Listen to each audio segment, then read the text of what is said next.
क्या लिखा है question? Find the length of median of triangle ABC whose vertices are a 3 comma whose vertices are 7 comma minus 3 a 7 comma minus 3 b 5 comma 3 and c 3 comma minus 1। इस question का मतलब समझिए। अगर आपको question Hindi में लिखना है तो लिख लीजिएगा, मैं हिंदी में नहीं लिख रहा हूं इस बार। कह रहे कि find the length of median of triangle whose vertices, triangle के वर्टेक्स दिए हैं, त्रिभुज के शीर्ष बिंदु हैं a 7 minus 3 b 5 3 और c 3 minus 1। तो मीडियन का मतलब होता है, आप ये ट्रायंगल पे थोड़ा सा फोकस करिए और समझिए, आपको मीडियन समझाता हूं मैं। एज्यूम करिए कि ये हमारे पास एक ट्रायंगल है, इस ट्रायंगल का नाम है ABC। A का कोऑर्डिनेट है 7 minus 3, B का है 5 3 और C का है 3 minus 1। 3 minus 1 ये ट्रायंगल है ना, ये त्रिभुज है, ये त्रिभुज के शीर्ष दिए हैं, वर्टेक्स दिए हैं ABC। आपको निकालना है लेंथ ऑफ मीडियन, माध्यिका की लंबाई। तो देखो ट्रायंगल की मीडियन का मतलब आप लोग लिखेंगे, सबसे पहले हेडिंग डालें मीडियन होता क्या है ये तो जान लें आपको, लेकिन अगर पेपर में क्वेश्चन आता है तो हम मीडियन की डेफिनेशन नहीं लिखनी है। अगर क्वेश्चन पेपर में आता है तो मीडियन की डेफिनेशन या माध्यिका की परिभाषा नहीं लिखनी है। अभी आप क्वेश्चन सीख रहे हैं, समझ रहे हैं, इस वजह से लिख लीजिए median.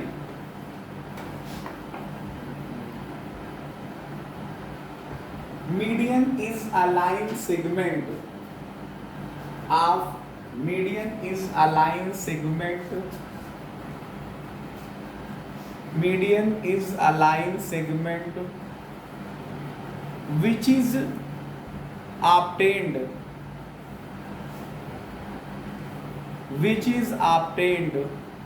by joining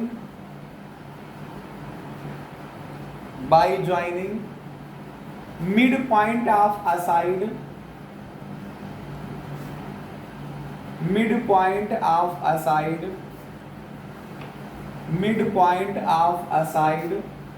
to opposite vertex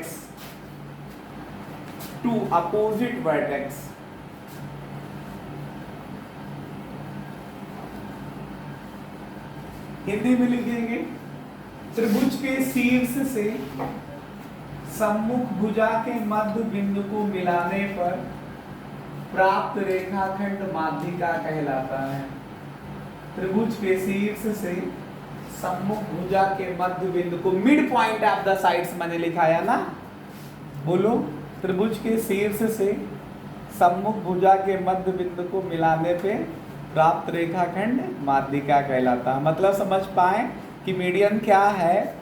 median triangle के वर्टेक्स, कोई भी वर्टेक्स ले लो, ये शीर्ष है, इससे सामने वाली भुजा का मिड पॉइंट, ये मिड पॉइंट अगर इसको मिला दो तो ये मीडियन हो जाएगा। ठीक है, तो ले माना D is mid point of BC। let D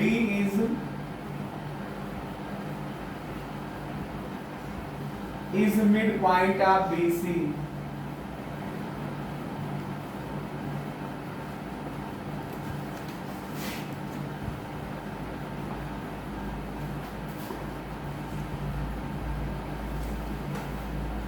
माना D हमारे पास BC का मध्य बिंदु है।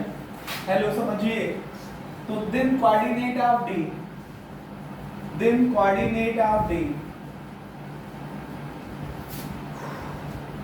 तब D का निर्देशांक क्या होगा?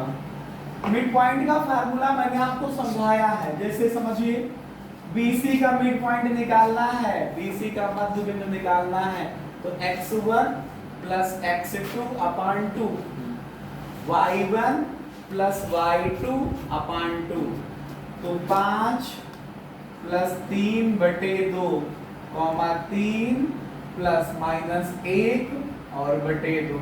इसको हल करिए तो 8/2 आएगा, 3 माइनस 1 2/2 आ जाएगा।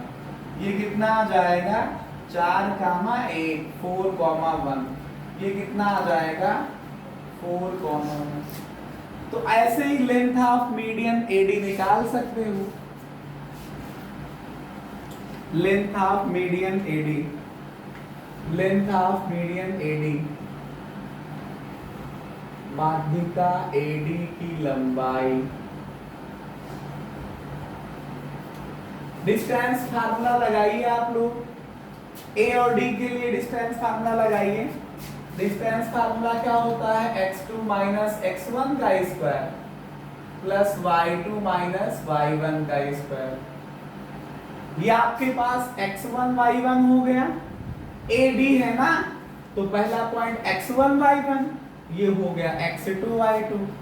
तो x2 क्या है 4 माइनस x1 क्या है 7, इसका स्क्वायर प्लस y2 क्या है 1 माइनस y1 क्या है -3, इसका स्क्वायर। इसको सॉल्व करेंगे आप लोग तो 4 से 3 घटा 7 घटाओगे तो -3 का स्क्वायर, और 1 और माइनस माइनस प्लस का 3, इसका स्क्वायर। आप इसको समझिए, -3 का स्क्वायर करोगे तो +9, और 3 प्लस 1 4, स्क्वायर करोगे तो 16, तो 9 प्लस का 16 आ जाएगा। ये मतलब √25 निकालोगे तो 5 इकाई आएगा, या 5 यूनिट लिख देना। ठीक है, 5 यूनिट लिख देना। अब कहोगे कि सर क्या हमारा काम पूरा हो गया? अभी इस क्वेश्चन का 1/3 पार्ट पूरा हुआ है। क्वेश्चन का 1/3 भाग पूरा हुआ है। क्यों? क्योंकि अगर आप कहें कि सर हम वर्टेक्स B के सामने वाली भुजा AC के मिड पॉइंट को मिलाएं, तो जैसे AC का मिड पॉइंट मान लो E है, तो ये मिलाओगे तो ये भी तो मीडियन होगी, BE भी तो मीडियन होगी। C के सामने वाली भुजा AB है, उसके मिड पॉइंट को मिलाओगे तो भी तो मीडियन होगी, तब भी तो माध्यिका निकलेगी। समझे? तो अभी आपने केवल कितना पार्ट किया है साल 1/3 पार्ट। अब ऐसे ही मान लेते हैं जो E है किसका AC का मध्य बिंदु है। Let E is the midpoint of AC. Let E is the midpoint of, देखो E is the midpoint of AC. तो then E का निर्देशांक या coordinate of E, coordinate of E का कोऑर्डिनेट कितना बताइए आप लोग। ये x1, E किसका मिड पॉइंट है AC का ना, तो x1 7 प्लस x2 3/2 कामा y1 -3 प्लस y2 -1/2, तो 7 3 10/2 5 आएगा। -3 -1 -4 को 2 से भाग करोगे तो -2 आ जाएगा, तो 5 -2 हो जाएगा। ठीक है, ऐसे ही अब निकालेंगे हम लोग क्या, लेंथ ऑफ मीडियन BE। क्या? लेंथ ऑफ मीडियन BE, माध्यिका BE की लंबाई। फार्मूला आपके सामने लिखा है, क्या होता है फार्मूला, x2 माइनस x1 का whole square plus y2 minus y1 का होल स्क्वायर। तो BE के लिए ध्यान दीजिए, पहले ये आप मान रहे हो, फिर ये, तो x1 y1, x1 की value 5, y1 3, x2 5, y2 minus कर दो, तो x2 5 माइनस x1 भी 5, इसका स्क्वायर आया प्लस y2 माइनस का 2 माइनस y1 3, इसका स्क्वायर करोगे तो 5 माइनस 5 तो 0 हो जाएगा, इसका स्क्वायर माइनस 2 माइनस 3 माइनस 5, इसका स्क्वायर 0 का स्क्वायर 0 माइनस 5 का 25। अब इनको ऐड करोगे तो 25 आएगा और 25 का अंडर रूट निकालोगे तो क्या आएगा 5 मात्रक या 5 यूनिट। ठीक है, अब ऐसे ही आप निकाल सकते हैं क्या, अगर मान लिया जाए कि AB का मिड पॉइंट F है, कौन है F है, F किसका मिड पॉइंट है AB का, तो चलो F के बारे में निकालते हैं। लिखो late F is the midpoint of AB, F is the midpoint of AB, F is the midpoint of AB, माना F AB का मध्य बिंदु है, तब F का निर्देशांक F AB, हेलो फोकस करिए, AB पे AB का मिड पॉइंट F है ना, तो x1 y1 x2 y2 A, फिर भी तो पहले वाले पॉइंट को हम लोग x1 y1 कह देते हैं, दूसरे वाले पॉइंट को x2 y2 कहते हैं, तो x1 प्लस x2 अपान 2 कामा y1 प्लस y2 अपान 2, तो 7 प्लस 5 12 बटे 2 6 माइनस 3 प्लस 3 0 बटे 2 0 आ जाएगा। तो F का कोऑर्डिनेट क्या आ गया 6,0।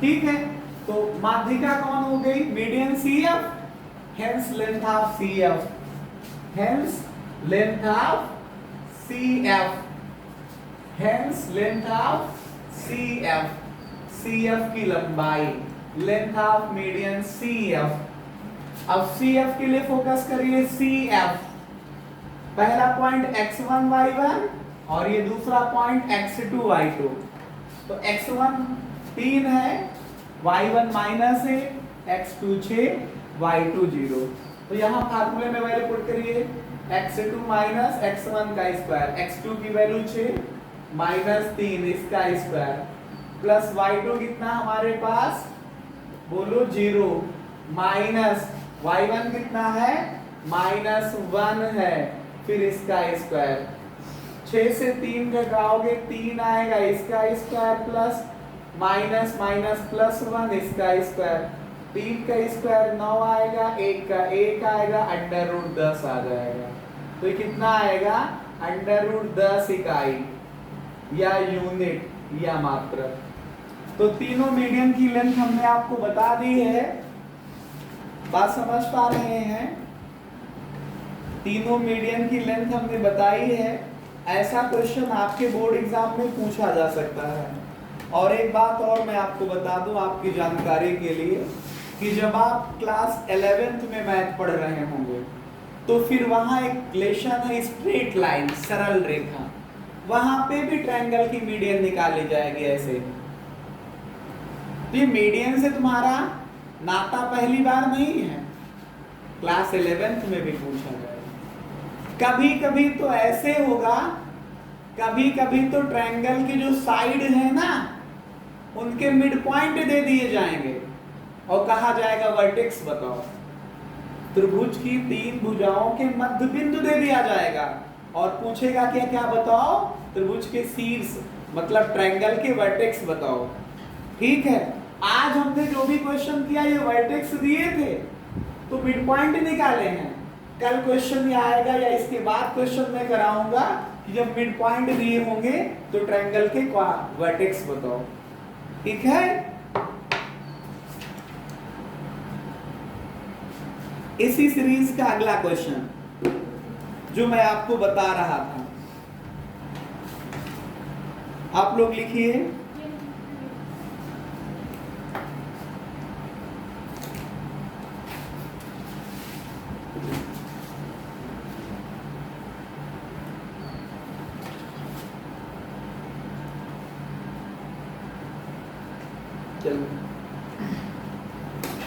लिखो, if the coordinate of the if the coordinate of the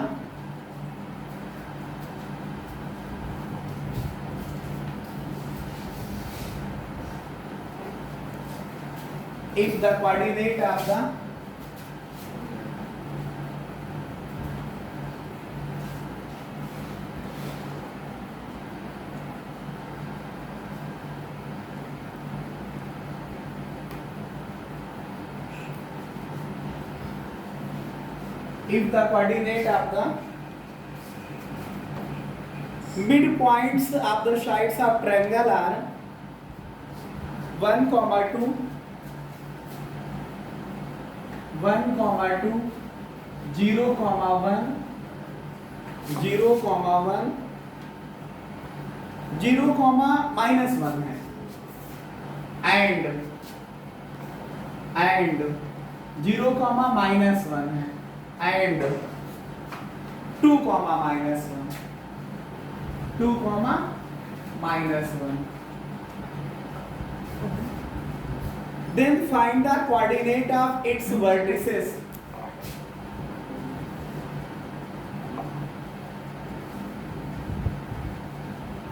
Then find the coordinate of its vertices. ये पहला ऐसा क्वेश्चन आया है आपके पास जिसमें ट्रायंगल की साइड के मिड पॉइंट दिए हैं और पूछा क्या गया हमसे पूछा जा रहा है कि ट्रायंगल के वर्टेक्स बताइए। जैसे मान लीजिए सॉल्यूशन करता हूं मैं इसका कि ये एक छोटा से रफ फिगर मैं आपको बना के दे रहा हूं। ये कोई स्पेशल डिजाइन नहीं है कि ये किस तरह का ट्रायंगल है, बस केवल एक ट्रायंगल है, एक त्रिभुज है। इसका मिड पॉइंट मान लो D है, इसका मिड पॉइंट मान लो आपके पास E है और इसका AC का मिड पॉइंट मान लो आपके पास F है। तो D का निर्देशांक ये है 1, 2, E का निर्देशांक क्या है 0, -1 और लास्ट क्या है 2, -1 F का है। ठीक है, बोलिए, यही तो तीन बातें दी हैं। क्वेश्चन में कहा गया है कि if the coordinates of midpoints of the sides of triangle are 1, 2, 0, -1 and 2, -1, then find the coordinate of vertex of triangle। Hindi में मैंने उसी को ट्रांसलेट कर दिया कि त्रिभुज कोई है, मान लो ABC है, उसकी भुजाओं के मध्य बिंदु दिए हैं, तो फिर आप बताइए कि त्रिभुज के शीर्ष बिंदु के निर्देशांक क्या होंगे। ठीक है, तो मैंने कंसीडर कर लिया कि हमारे पास एक ट्रायंगल है ABC नाम का, जिसका AB का मिड पॉइंट D है, BC का E है और AC का F है। लिख लीजिए let a triangle ABC, let a triangle ABC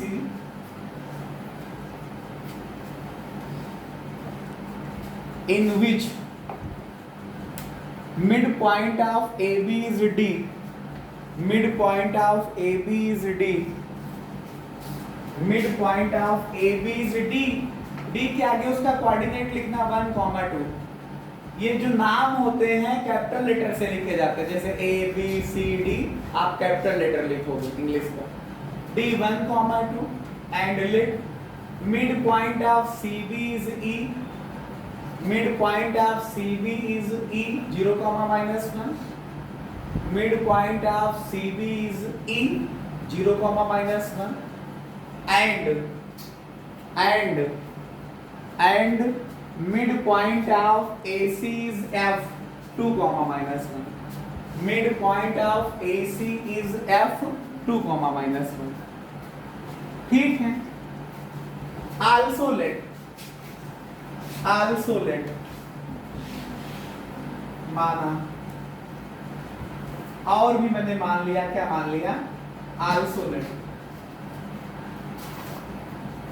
vertex of triangle is a Also let vertex of triangle is a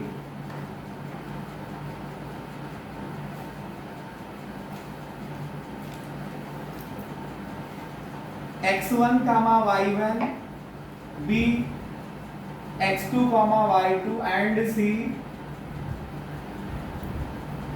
x3 comma y3। माना त्रिभुज ABC के शीर्ष किस तरह है, a x1 y1 है, b x2 y2 है और c आपके पास x3 y3 है। ठीक है, इसमें कोई सख्त समस्या सवाल हो इतने में तो बताइए।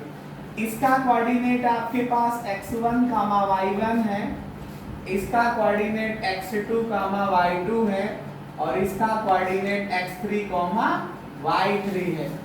अब बताइए AB का मिड पॉइंट D है ना, तो मिड पॉइंट का फार्मूला लगा दीजिए। लिखिए कि since D is the midpoint of AB, D is the midpoint of AB,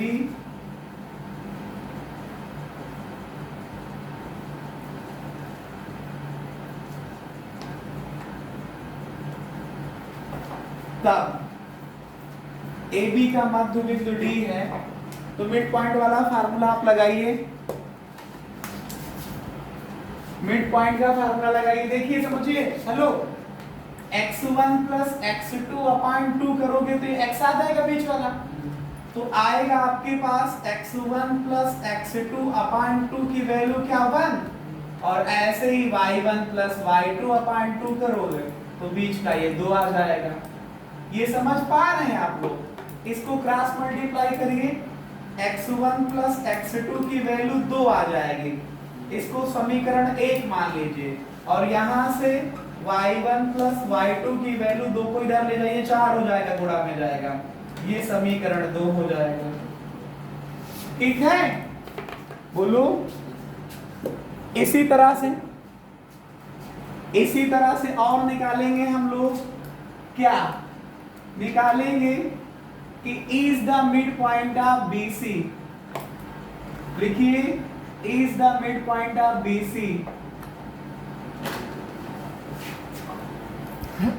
BC का मध्य बिंदु E0, -1 है। फार्मूला लगाइए, ये देखिए, इसको पढ़िए, x को जोड़ करके आधा करिए तो ये बीच वाला आ जाता है, तो क्या आएगा x3 प्लस x2 अपान 2 करोगे तो बीच का ही मतलब ये पॉइंट x आ जाएगा। अवशिषा को जोड़ोगे तो अवशिषा के बराबर आएगा। ऑर्डिनेट को जोड़ करके आधा करोगे तो ये ऑर्डिनेट के बराबर आ जाएगा। y3 प्लस का y2 अपान 2 करोगे तो क्या आएगा -1। इसको ट्रांसफर कर लीजिए, x3 प्लस x2 की वैल्यू 0 हो जाएगी, ध्यान दीजिएगा, 2 मल्टीप्लिकेशन में जाएगा तो 0 को 2 से मल्टीप्लाई करोगे तो 0 आएगा, नहीं जल्दी में आप लोग 2 लिखोगे तो गलत हो जाएगा।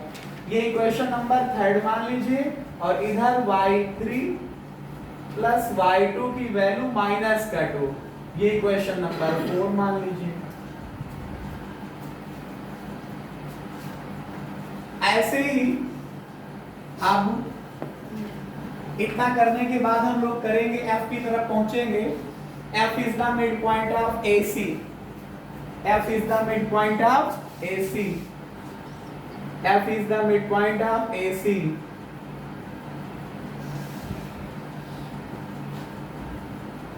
AC का मध्य बिंदु F है।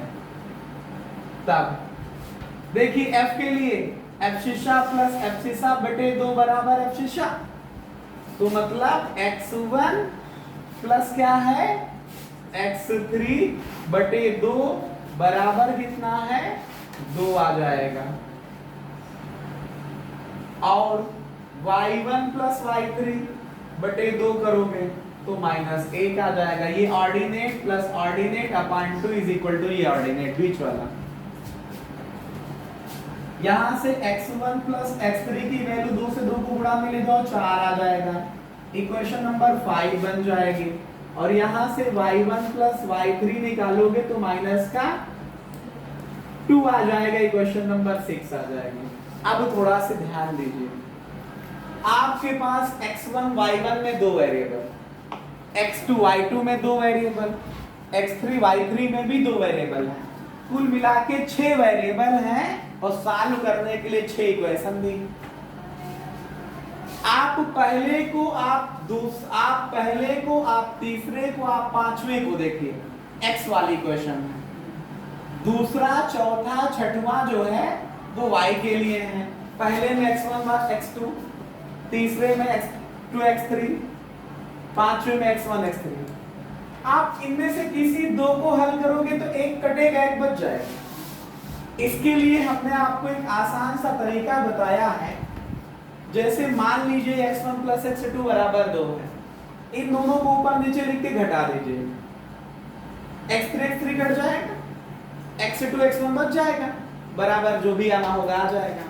तो x1 x2 का एक समीकरण ये और x1 x2 का इनको हल करने के बाद एक बचेगा, फिर linear equation in two variable बन गया, दो चर रैखिक समीकरण, फिर उनको ऊपर नीचे लिख करके हल कर लीजिए, सॉल्व कर लीजिए। वो थोड़ा सा भूंदू छाप तरीका मुझे लगता है, हम आपको कुछ और तरह से बताते हैं।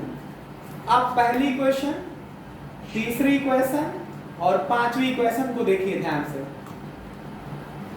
अगर इन सबको आपस में पढ़ो तो सब दो दो बार लिखे हैं, जोड़ के देखिए तो जोड़ने पे बेनिफिट मिल जाएगा। तो यही हल करेंगे हम इसी तरीके से, थोड़ा सी स्मार्ट वे में, कम समय में पूरा आंसर आएगा आपके पास। तो on adding equation first, third and fifth, on adding equation first, third and fifth, समीकरण 1, 3 व 5 को जोड़ने पर एक, भैया एक को देखो क्या लिखा है, x1 प्लस x2, 3 में क्या है x3 प्लस x2, 5 में क्या है x1 प्लस x3। ये लेफ्ट हैंड साइड बाया बाया पक्ष ऐड कर लिया। दाहिनी तरफ चलो, इसका 2,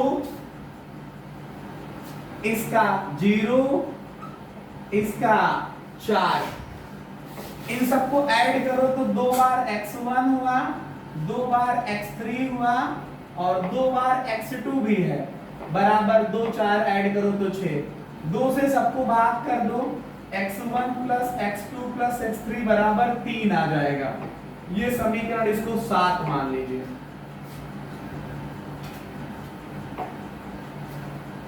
छह तक हो चुका था, 7 मान रहा हूं मैं, ठीक है। अब यहाँ पे थोड़ा सा ध्यान दीजिए, x1 प्लस x2 की वैल्यू 2 रख दीजिए, यहाँ पे x3 बच जाएगा। समझ पा रहे हैं? बोलो, बाय इक्वेशन 7 एंड फर्स्ट, समीकरण 1 हुआ 7 से। देखिए समझिए, फिर से समझिए, x1 plus x2 plus x3 बराबर 3 है। x1 प्लस x2 की वैल्यू क्या रखोगे, इसके स्थान पे क्या रखोगे, 2 प्लस x3 की वैल्यू 3, इसको ट्रांसफर कर लीजिए, 3 से 2 घट जाएगा, 1 बच जाएगा। तो x3 की वैल्यू क्या आ गई, 1 आ गई। ऐसे ही और इधर देखिए, x1 plus x2 plus x3 बराबर 3 है, ये समीकरण 7 में है ना, by equation 7। x2 plus x3 की वैल्यू रख दीजिए, ये देखिए लिखा है x2 plus x3, x2 plus x3 कितना रखोगे, 0, तो x1 प्लस 0 बराबर 3, तो x1 की वैल्यू 3 आ गई। समझे? और देखिए, फिर से देखिए, समीकरण 7 से क्या लिखा है, x1 plus x2 plus x3 बराबर 3। ये देखिए, x1 प्लस x3 रख दीजिए इस बार, x1 प्लस x3 की वैल्यू क्या रखोगे, 4, तो 4 और प्लस क्या बचा, x2 बराबर 3, तो x2 की वैल्यू 3 से 4 इधर माइनस हो जाएगा, तो -1 बच जाएगा। ठीक है,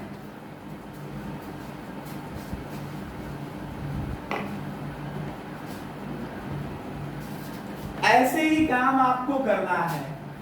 मैं इधर थोड़ा से इसको इरेज कर रहा हूं। अब क्या करना है, जैसे आपने 1 3 5 को जोड़ा था वैसे 2 4 6 को जोड़ लीजिए।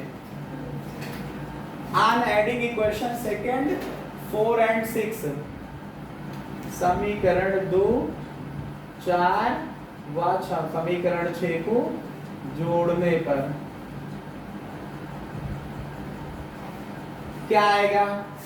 समीकरण 1 2 देखिए, इक्वेशन 2 देखिए, y1 प्लस y2, 4 देखिए y3 प्लस y2, तो y3 प्लस y2, 6 देखिए y1 प्लस y3 बराबर, ये बायां पक्ष जोड़ा, दाहिनी तरफ देखिए इसका 4, इसमें माइनस का 2 और y1 प्लस y3 इसमें भी माइनस का 2, ये तो 0 आ जाएगा दाहिनी तरफ। 4 माइनस 2 कितना आएगा? 0। और ये इनको जोड़ेंगे तो y1 2 बार y1 y2 भी 2 बार हो रहा है और 2 बार y3 भी हो रहा है। 2 से भाग कर दो तो y1 plus y2 plus y3 की वैल्यू 0 को 2 से भाग करोगे 0 आ जाएगा। इसको मान लो इक्वेशन नंबर 8,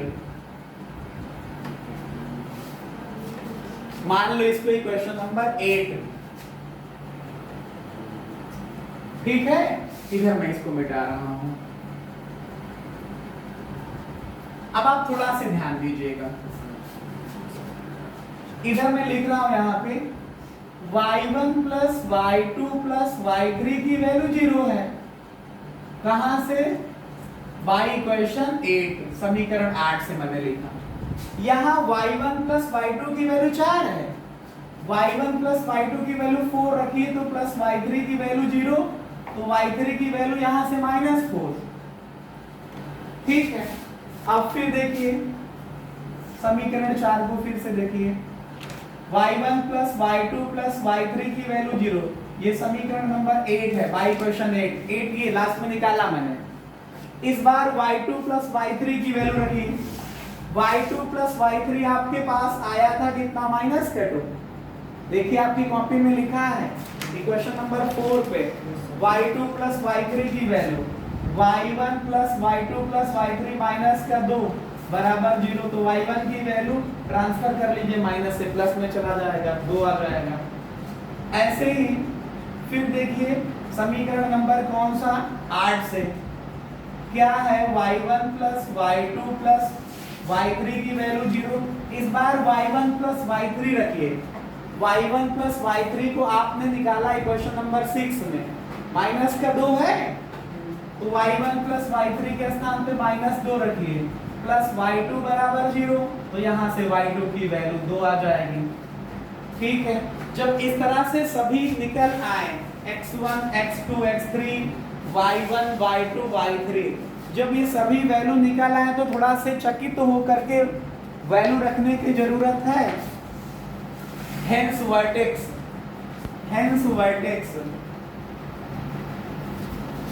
शीर्ष ए x1 y1 था ना, x1 की वैल्यू क्या निकाला है आप लोगों ने?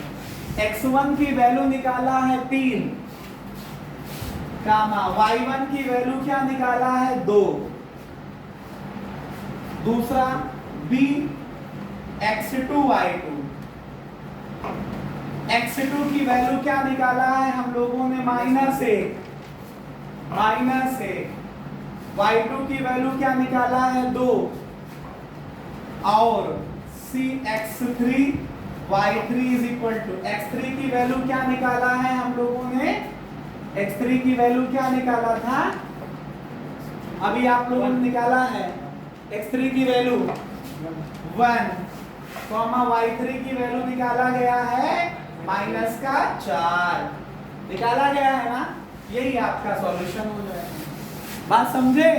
तो इस तरह से हमने आपको 2 क्वेश्चन ऐसे कराए, जब मीडियन पता होता था, जब मिड पॉइंट पता है तो वर्टेक्स निकाल के दिखाया, और जब वर्टेक्स पता थे तो मिड पॉइंट निकाल करके दिखाया, ठीक है।